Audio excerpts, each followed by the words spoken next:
Hi and welcome to Wayne's World of Wrestling podcast. I'm Wayne Gilmore, your host as usual, and this one is called Mark Calaway, the Real Man. I'm doing this episode after watching a last ride, 2 episodes last Sunday and last night, and what can I say? I've been waiting to see these episodes for a couple of months now, since I heard it was coming out, and they've definitely not disappointed. Watching the first episode last week, it just blew me away. Mark Calaway just is, obviously everybody knows him as the Undertaker, and then we're getting to see the human side of him. Like, we all know he's a human, but he's portrayed as this mythical guy, mythical entity, as the Undertaker in the WWE for nearly 30 years now. The Phenom, the Dead Man, and now we're getting to see the guy, the vulnerable side of him, emotional side, the husband, the dad, and I fell in love with him all over again, which I didn't think would be possible, but it is, and I'm happy to say I definitely was. I was hyping this TV show up in my head, and now it's here. I've loved it again. So I watched it last Sunday, the first episode, and then my ex-fiance Kirsty seen the trailer a couple of nights ago, and even she began to wrestling for a wee bit when we first got together, and she fell away from it, but she was pulled in by the trailer, and then she watched, she wanted to see it, and she watched the first 13 minutes of the first show, and then she's like, right, I'll watch the first episode on the network before the second episode comes on the Sunday night. So that's me seeing the first episode twice, and then I watched the second episode. So on to the first episode. Just my expectations, like I said, I was going in, like a lot of WWE things recently, for over the past 4 or 5 years, I go in with very low expectations, with the actual wrestling shows, pay-per-views and stuff, Raws, Smackdowns. But this, my expectations weren't lowered because it's about the Undertaker.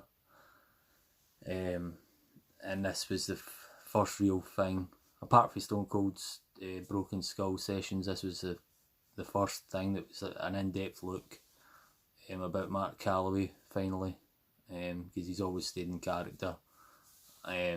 One of the few wrestlers that's ever done it, for nearly 30 years. So it's pretty much the build-up to WrestleMania 33 in Orlando with him and Roman Reigns, and he's getting ready for that sort of thing, and he's talking about, like, he's got the doubt as well. He's not as confident as he used to be, and you can tell that through his, even like after his streak getting beat by Brock Lesnar. He never had, his confidence was blown after that. Like, he can't remember stuff from a Brock Lesnar match from about 3:30 in the afternoon, and then he gets a concussion at some point. He obviously doesn't know when he got the concussion with the Brock Lesnar match, and then the streak ended, and obviously you see backstage where Vince is running in and he's asking for help when he sees the Undertaker, and then the trainer's always also saying on camera, Undertaker's just kind of like a dazed, happy smile looking at him, like he doesn't know what's going on. And I did know that Vince had followed the ambulance in an SUV, even when I think it was still like a third of WrestleMania still had to go on. But obviously Vince cares that much about the Undertaker or Mark Calaway that he's speeding off with the SUV straight behind the ambulance. But I never knew that Brock Lesnar, who is also another mystery when it comes to his character and his real life personality. We don't know who he is really. He's quite a private guy, but for him to also knowing he was actually in the SUV with Vince as well was a big thing, and it shows how much Lesnar was concerned about the Undertaker at that point. And then we get to know that Michelle McCool says Undertaker doesn't remember anything. The doctors are trying to ask him like just a simple question, what's your own name? And he can't remember, and he's trying to cheat, saying to Michelle, oh, what's my name again, kind of thing. And that's worrying Michelle McCool, and he doesn't know his own name until something like 4:30 in the morning or something the next day. So it's worrying at that point. And then it was even more worrying that the biggest streak in wrestling history it was ended, and it doesn't remember anything about it. And obviously he does say that he was happy for Brock, and it's another stepping stone for Brock in his career, but a lot of fans did know it was about the Undertaker losing his streak is more than Brock getting on with his career. But I think it was a mixture of both, in my opinion. Like, Brock did get bigger for it, but I still argue that Brock definitely wasn't the one to take the streak. And a lot of people argue that Undertaker shouldn't have ever lost the streak, but if he was going to lose the streak, it should have been to Bray Wyatt, Drew McIntyre, somebody like that, an up and coming guy. And then you obviously see him the next WrestleMania with Bray Wyatt, and he's on his knees and stuff. And again, I don't know if he's a religious guy, but he's on his knees as if he's maybe praying. I'm not sure, or he's maybe just thinking, meditating or thinking to himself. But you find out in the show that he's actually got self-doubts. He's apprehensive about the Bray Wyatt match, and that's shocking to me, because this is the Undertaker. It's the big show of WrestleMania, and he's only lost once in 22 times going out there. So for him to actually having self-doubts and wondering can he still pull it off at the show of shows is just it's just crazy to watch this entity, the guy I seen coming down at Survivor Series in 1990, the guy I've loved, the phenom, the legend that is Undertaker, on his one knee just looking down at the ground and looking worried. I just find that I just couldn't believe it, how worried he looked. And then Triple H came up to him and he's like that, looking at him and talking to him, he's like that, you're the fucking Undertaker, you know what I mean? It was like, you are the Undertaker, come on mate, it's like, it's time to give yourself a shake kind of thing. And that kind of gave the Undertaker a boost. The Triple H still believed in him, even if he didn't. He had some sort of self-belief problem at that point, and he goes out and has a good enough match with Bray Wyatt. Wasn't the best, but it wasn't his worst WrestleMania performance either. And he comes back and does the business and showed he could still go. But again, it's just seeing his vulnerable side, and I just thought it's just another. It's good to see this documentary for any wrestling fan, especially if you're a big Undertaker fan. It just makes you realise that he is a man, and obviously we know he's a man, but it's opening so many doors to see how he lives and what happens backstage, and then you see him being vulnerable, and then the next thing he comes out of the platform under the stage, under the ramp, and then he just starts walking down as if he's the Undertaker again, like there's no doubt or anything, and he walks down even though he's sore hips, his sore knees, and he's had umpteen operations and stuff like that. So just all in all, just watching him's good. And then you see there's one bit and he's in the back of the car and he's talking about I don't want to become one of these, like he's talking about if he's a dad sitting watching with his son, and his son's like, oh, the Undertaker, it's a good match, and he doesn't want to be one of these guys that the dad's like, oh, but you should have seen him 10-15 years ago, it's a lot faster then. And Undertaker he did say, like Mark Calaway does say, like, I know I'm not as fast as I used to be and stuff like that, but I still want to get out there and prove that I can still go, and when I leave that ring that people understand that they've still seen the best of what I am, and there's still more left in the tank, and he still feels that there's more left in the tank. But when I sometimes question when enough's enough for him.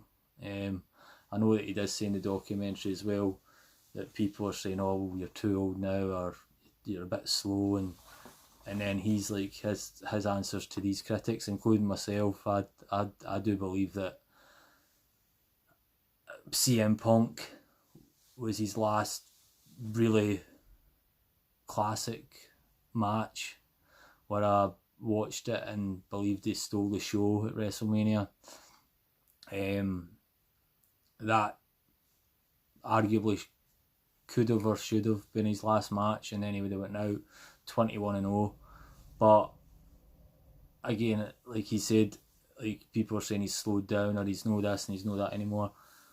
But in the documentary, he's like, but that's for me to decide. And nobody else.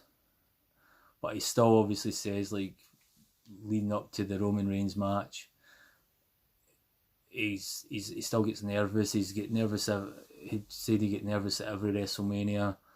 He still gets the butterflies because it's a big show, and he knows he is one of the biggest attractions there because of the streak, because of who he is, the legendary status. But he does get nervous, and he feels like there's more pressure on him because of who he is, and because he is only having one match a year. And I think when he says I can only have one match a year now, I think it does, when he actually admits it, he stutters it out and then he says it, and he's like, there, I said it. And you could tell it hurt him when he said it a wee bit, and you can see his eyes are welling up a wee bit, and he didn't like saying it, but the reality hits him there that he is only having one match. So when he is having this one match at WrestleMania, he knows he needs to still make it an epic, and he wants the fans to enjoy it, he wants Vince to enjoy it, and he wants to prove it to himself that he can still be as good as he once was for that 20 or 30 minutes he's out there for. But in my opinion, he's not as good as he once was. And after the Roman Reigns fight, he knows he didn't have the best match, and he felt like he lets Roman Reigns down, he lets Vince down, he lets the fans down, he lets himself down. And that's why he's coming out saying about redemption. He wants to redeem himself. And then you see Michelle McCool, she's like has a wee sigh and a wee side glance at him, and she's like, she knows that, I feel like she's looking at him as if to say, well, and how I feel as well. I know I'm only a fan and I'll probably never meet the guy, so it's not anything personal for me. It's obviously, I feel more for Michelle McCool, but it's like, she's got that look on her face as if to say, but what is going to be the perfect match if your no is... She's not going to say it to him, I don't think. She won't be that honest, bluntly honest, but will he ever have the perfect match that he wants while he's no anywhere near as fit as he used to be? He's no 30, 35 years old anymore. He's not in his prime. So can he have the perfect match that he says, that was my swan song? And that's the worrying thing for me, because I wouldn't like him to end up in a wheelchair or something like that, because he could end up badly hurt and really, really, really badly injured because he's chasing something that might not be possible anymore. But hopefully not. But he comes up, he's getting ready for the Roman Reigns fight, and 2 seconds.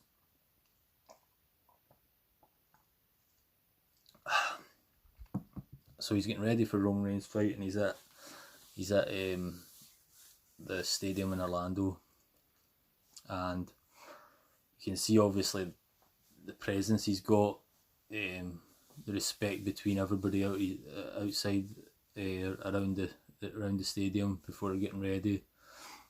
Everybody's shaking his hand, like Heath Slater, The Miz sees him, and he's talking to Sheamus for a bit. Even Jericho sees him, and Jericho's like, oh, he never does podcasts, can he get me on his podcast to talk, so I might as well get a wee talk with him here. And he sees that there's a camera on him, so he's like, oh, this documenting maybe his last match at Mania, and is this the last time he's going to be the Undertaker? So he starts talking to him a bit, and two of them are getting a laugh, and Jericho's just, you can see Jericho's a bit more chilled around the Undertaker than like Heath Slater and The Miz and that only talk to him a wee bit. But I think because Jericho's been around as nearly as long as the Undertaker, I think Jericho's career's 25, 26 years, so he's only 4 or 5 years behind the Undertaker. So you can see Jericho's a lot more relaxed, and like, Jericho's obviously a rock star wrestler as well, so he's like talking to him more like on a friendly basis, more than the younger guys, like more like looking up to the Undertaker. Jericho's kind of sort of mere level pegging, but Goldberg comes up to him as well, give him a cuddle, and just so much respect between the peers. And you hear Jim Ross saying it as well, like anytime you need to count on somebody, Undertaker's there. Doesn't matter if he's done in or he's ill or anything, he's there again. Scott Hall says that he watched him tear the place down, and he never had a bad word to say about him. Big Show was also... Big Show, I know that Big Show got a rollicking off him for his work ethic at one point, but in the documentary, Big Show says that obviously Undertaker said a few things, but the thing is with the Undertaker, you took it off him because the Undertaker backs up what he says. anything Undertaker said, Undertaker had already done or proved he could do. So you listened to what he said and took it on board. And I know that the Big Show did take it on board and worked harder as a giant. And Batista said a couple of cool things about him as well. So there's so much respect between the locker room for Undertaker. And I know that Undertaker did say that he didn't go out, he didn't look to be a leader, but somehow it just transpired that way. And that shows you he's probably a natural leader, if that's the way it worked out. So, on to Roman Reigns. He's getting ready for his match with Reigns, and he did say he's nervous again. And then you see him getting the injection in the knee and stuff like that. So, to me, that was whatever they're putting in his knee. It's like a full injection, and you could tell that he has to put a lot in there.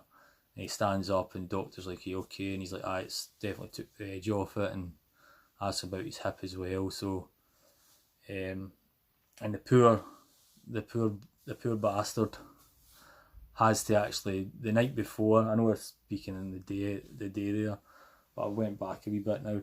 The night before the day rehearsals, and he's still having to do the walk down the ramp. I'm sure he said to Jericho something like 80 yards. So he's doing the rehearsal for the walk while he's in this pain with his knees and his hips. So I know he obviously gets paid. I'm sure I heard him say $1 million for one match. So something like that. I don't know if the figures are definitely true, but I know he'll be getting paid a fair whack. But for him being in that physical pain, and he's saying to walk down the ramp the night before, and then he does it again for 80 yards and then have the match. So anyway, his rehearsal it was cool seeing the rehearsal and stuff, them doing that. And then he goes back down the ramp.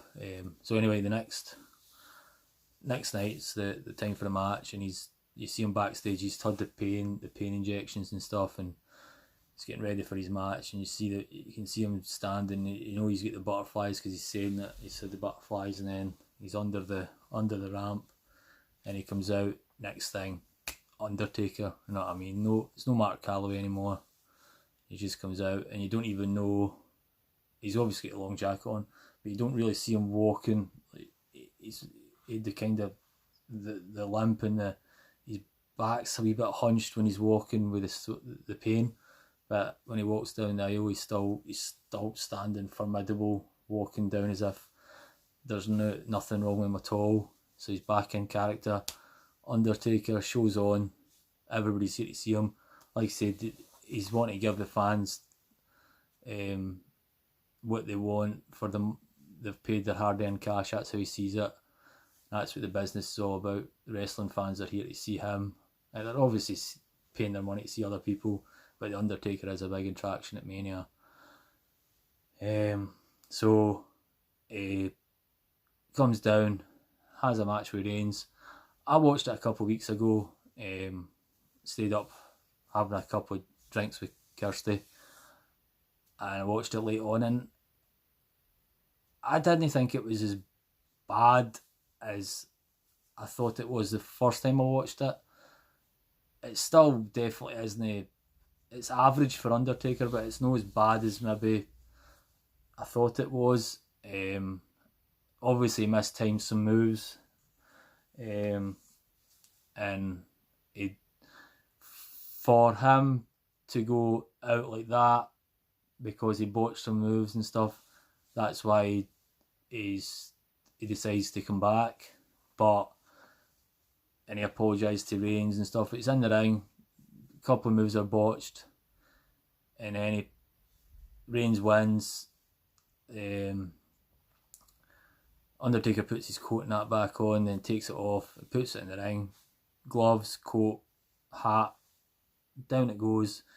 And then one of my favourite compositions of the versions of the Undertaker song, just the piano, is played, and I felt sad watching this again because the piano was on this time. But then he breaks character and he's turned into Mark Calaway, the dad, the husband, just the man.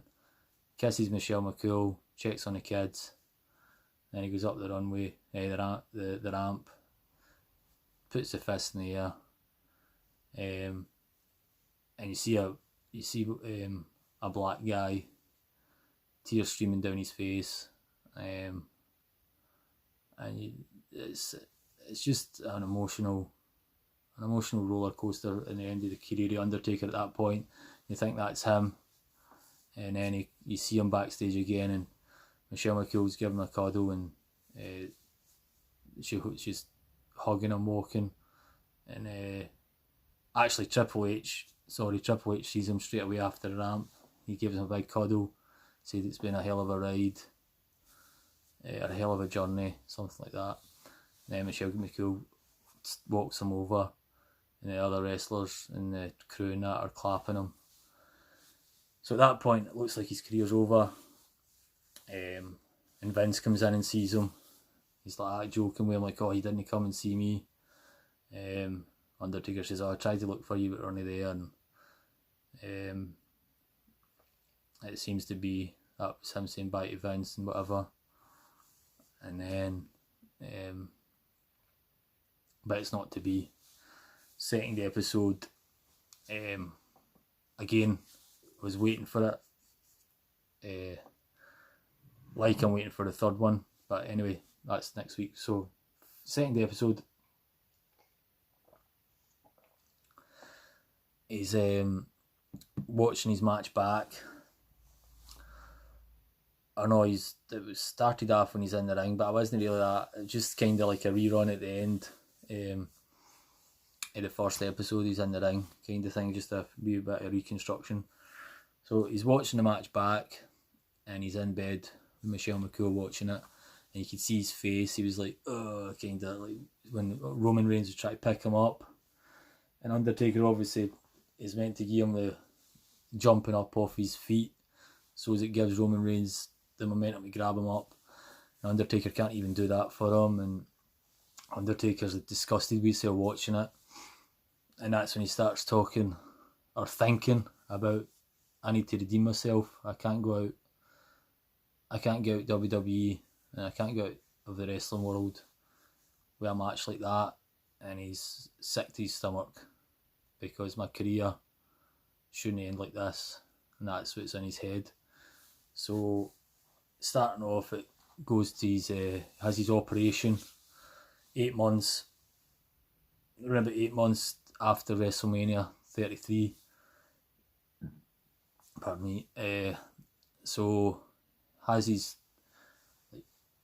hip implant.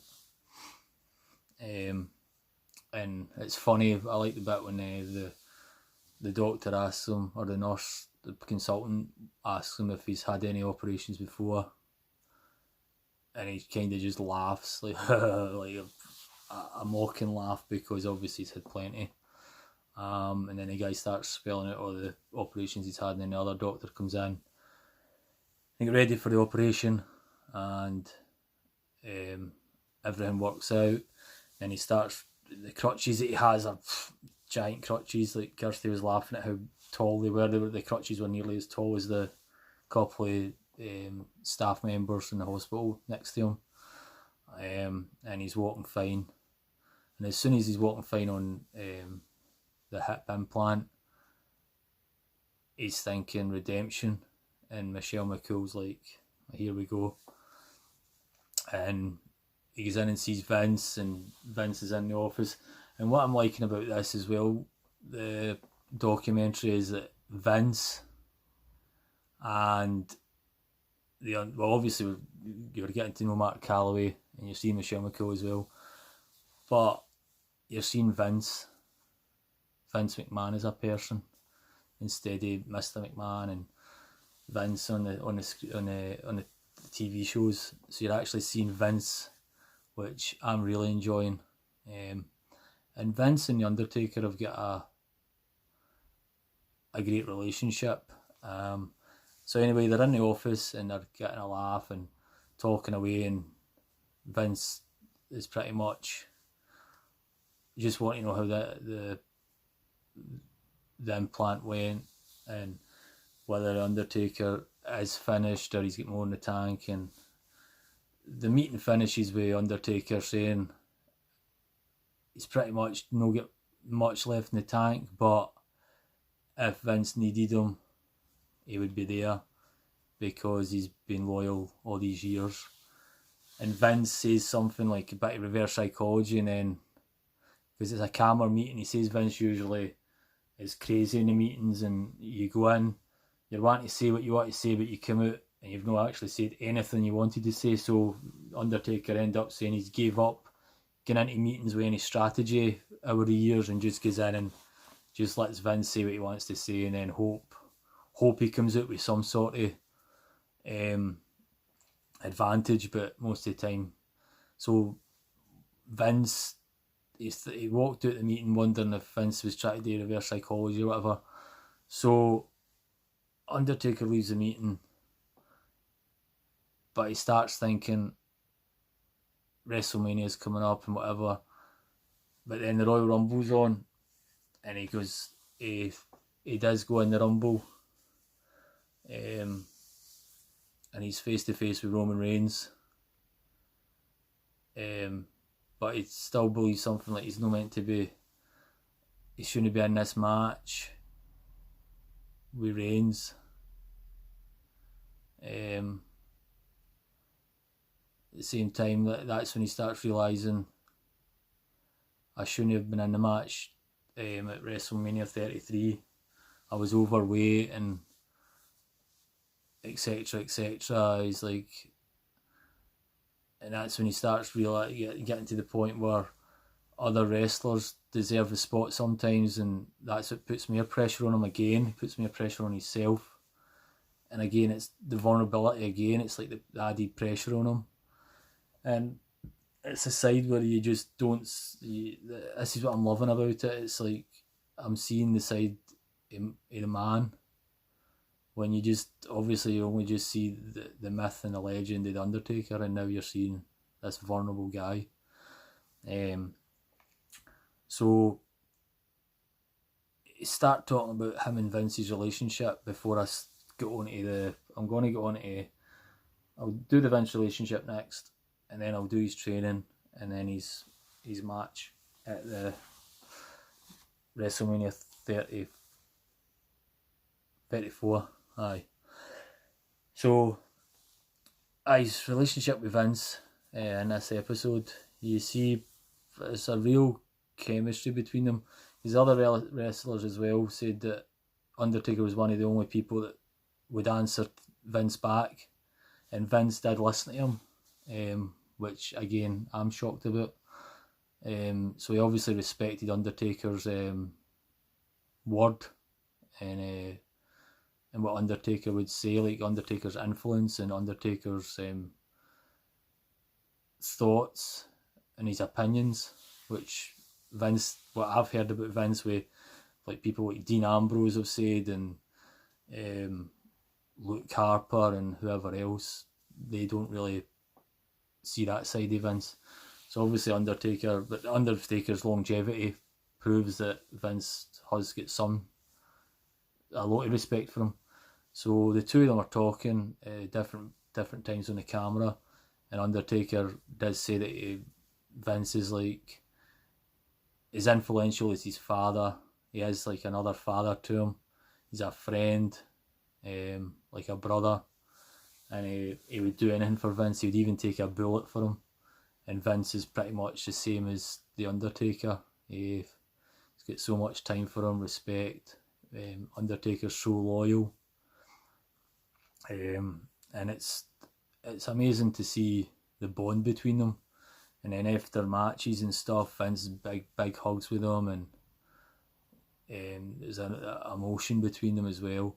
And then the interviewer asked Vince, what does Undertaker, what does he mean to WWE? And Vince just wells up, and it's the big lump in the throat, and his eyes, like the tears start coming down his cheeks, and he's like, I can't answer that. And he tells him to turn the camera off. So he obviously there's a lot of respect there, and it showed me that Vince has actually got a human side. Obviously, after I slated him a couple of my podcasts ago, with the payoffs and that, so he's obviously got a hell of a lot of respect for Undertaker, and it's not just the locker room, but obviously the owner, and it was nice to see that, how much respect is there, and he wouldn't keep asking Undertaker back if there wasn't some sort of thing there. And obviously I know that Undertaker makes some money and you've got that kind of thing yet, but if obviously other wrestlers have said that you see the two of them talking to each other, and then you see the pictures of them when they're over in the Middle East, I think it was, when there's wars, the WWE go over there for special wrestling events. The two of them will get the army gear on and they're hugging each other and stuff like that. And then the Undertaker in the ring before events, and they're kind of like they're talking to each other in deep thought about what match he's going to do this or what they're going to do in this match, and it was good to see that as well. So I enjoyed seeing that side of it, and like I said, I'm enjoying seeing more of a just Vince being normal, like as a normal person talking instead of the character Vince. So I'm enjoying that side of it. And then we got to the I was going to talk about training next, but then him and Michelle McCool get a bit of banter as well. How Undertaker and her got together. They were kidding on. The Undertaker said it was because like the two people she wanted to stay away from in WWF or WWE when she arrived was Kane and the Undertaker, because how two of them were kind of scary, and she ended up thinking Kane was cool, but then she ended up marrying the Undertaker. So, and then Undertaker said that she wanted him and all this or something, and she's like, will you put the charms on me? But what it was is they were playing football, American football, and they were throwing the ball about, and Michelle McCool got the ball and she threw, I can't remember what the phrase was, some 35-yard spinner ball or something, I can't remember, it's some American football term, and Undertaker was so impressed that a woman could throw it that well, and apparently that's what attracted him to her straight away, and as I say, the rest is history. But the two of them were in a few lovely moments on camera as well, and then you see Undertaker as well with his daughter on his shoulders. So you're seeing like Mark Calaway as a personal touch. He's like loving husband and the dad, and obviously him and Vince having emotional times, and I'm loving seeing that side of it now as well, instead of just the long black coat, the eyes rolling up the back of the head and choke slamming people and all that sort of thing, and the dark side of him. It's good to see all this. It's like I said, if it is near the end of his career, or his career is finished after the AJ match, which I don't think it is now after I've seen AJ having a wee hissy fit backstage watching the Undertaker's last ride bit on Raw or SmackDown, it was, whatever it was. I think there might be AJ and Undertaker actually in a wrestling match in the ring soon. Anyway, on his training, he decides to start training. WWE bring him a ring down, and it's in some sort of warehouse thing near his hometown. So Undertaker starts training, bouncing off the ropes, throwing himself down for some bumps. Michelle McCool's in there as well, and he's doing some cardio training and stuff like that, and says he's not felt less good for a while, and he feels good, jumping about. And then Primo's Primo Cologne. He comes down and actually starts doing some wrestling with him. He's a fast guy, so Undertaker feels good doing the training with him. So it's good seeing that as well, so some of the training he does. And he feels like he's good to go. And obviously it's WrestleMania 34 and it's against Cena he's going to be in the match with. And Cena's doing it's all Cena that does all the promos for it. And obviously the match for WrestleMania 34 wasn't actually ever scheduled. It was always meant to be a surprise, and is the Undertaker turning up, is he not turning up? And Cena's just slagging him all the time, saying that he's got, at least if somebody else gets beat, they take it on the chin and turn up instead of hiding away. And so Undertaker, obviously we know Undertaker does turn up, and he beats Cena in like 2 minutes or something, which is good, but I preferred a longer match. And then when you watch it backstage, Cena actually, Undertaker does actually say that he'd have preferred a longer match. But straight after the match, he comes out, hugs Vince. Cena says that he's happy for what he done, putting him over, letting him do what he needed to do. And then you see Undertaker talking to Reigns, and he apologised to him for the year before, saying that he let him down. But Reigns, fully respect, telling him don't worry about it. He still said what he had to say, but Reigns definitely wasn't disrespectful in any way. But I think Undertaker was definitely going out at WrestleMania 33 to put Reigns over and walk away from the industry, and it just never happened. Whether he's going to have the perfect match, only time will tell, but I don't want him going on and on and on until he can't walk or something worse. But these 2 full episodes so far have been amazing.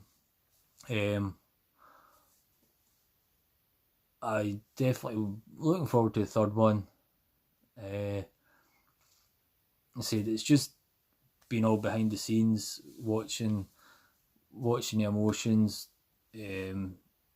seeing other wrestlers talking to him. Like he was there with Ric Flair as well. Ric Flair was talking to him, wee bit of time with Ric Flair. JR backstage. I'm looking forward to more Vince moments with Undertaker. Hopefully that'll be a thing for the third episode as well. And I'm just enjoying it. So I think that's about it. Thanks for listening, and stay safe. Hope this lockdown finishes soon. Don't really like to talk too much about that, but all positive for the 2 episodes. What I'm going to do, my plan is episodes 3 and 4, I'm going to record my review of 3 and 4, and then the 5th episode will be another podcast for just the 5th episode, but then it'll be a recap of the full season. So whoever's listening, thanks for your support. It's just going to be on YouTube. Like it, subscribe, comment, good or bad. God bless you all, and see you next week. Or next week I'll probably do a podcast about something about wrestling anyway. Thanks again. Cheers. Bye.